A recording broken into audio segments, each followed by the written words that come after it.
અમારી YouTube family તમારા નવા બ્લોગમાં સ્વાગત છે. તો વિડીયો મને સારા હોય તો લાઈક છે સબસ્ક્રાઈબ કરવાનું ભૂલતા નહીં. અત્યારે આપણે મામાદેવના મંદિરે જઈ લાઈક છે સબસ્ક્રાઈબ કરી દેજો અને કોમેન્ટમાં જઈ મામાદેવ લખી દેજો. વોચ કરજો ફૂલ વિડીયોને. હાલ તો મિત્રો આપણે પુલ ચડી રહ્યા છીએ અને યક્ષભાઈ ડ્રાઇવિંગ કરે છે અને તો આ પુલ છે મિત્રો.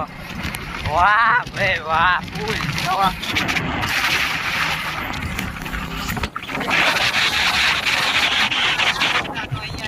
ફાટક આવી ગયા છે આગળ હેઠે છે. તો આપણે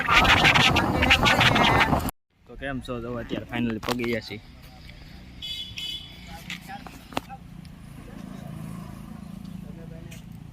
શુભમભાઈ મળી ગયા છે. જય મામાદેવ લખવાનું ભૂલતા નહીં. અત્યારે આપણે જો ઘરે જવાનું છે. જય લાલુ મામાદેવ લખવાનું ભૂલતા નહીં. તો ચાલો ઘરે જઈને પાછા મળીએ. તો ચાલો અત્યારે એન્ડ કરીએ. તો લાઈક શેર સબસ્ક્રાઈબ કરવાનું ભૂલતા નહીં ને ઘરે જઈને પાછા મળીએ. ચાલો બાય. તો કેમ છો? જો હવે આપણે ઘરે પહોંચી ગયા છે ને મામાદેવના મંદિરે જઈને વહી આવ્યા છીએ. તો લાઈક શેર સબસ્ક્રાઈબ કરવાનું ભૂલી દેજો ને. તો હવે જય લાલુ મામાદેવ કોમેન્ટમાં લખવાનું ભૂલતા નહીં ને અત્યારે વ્લોગને એન્ડ કરીએ. ચાલો બાય.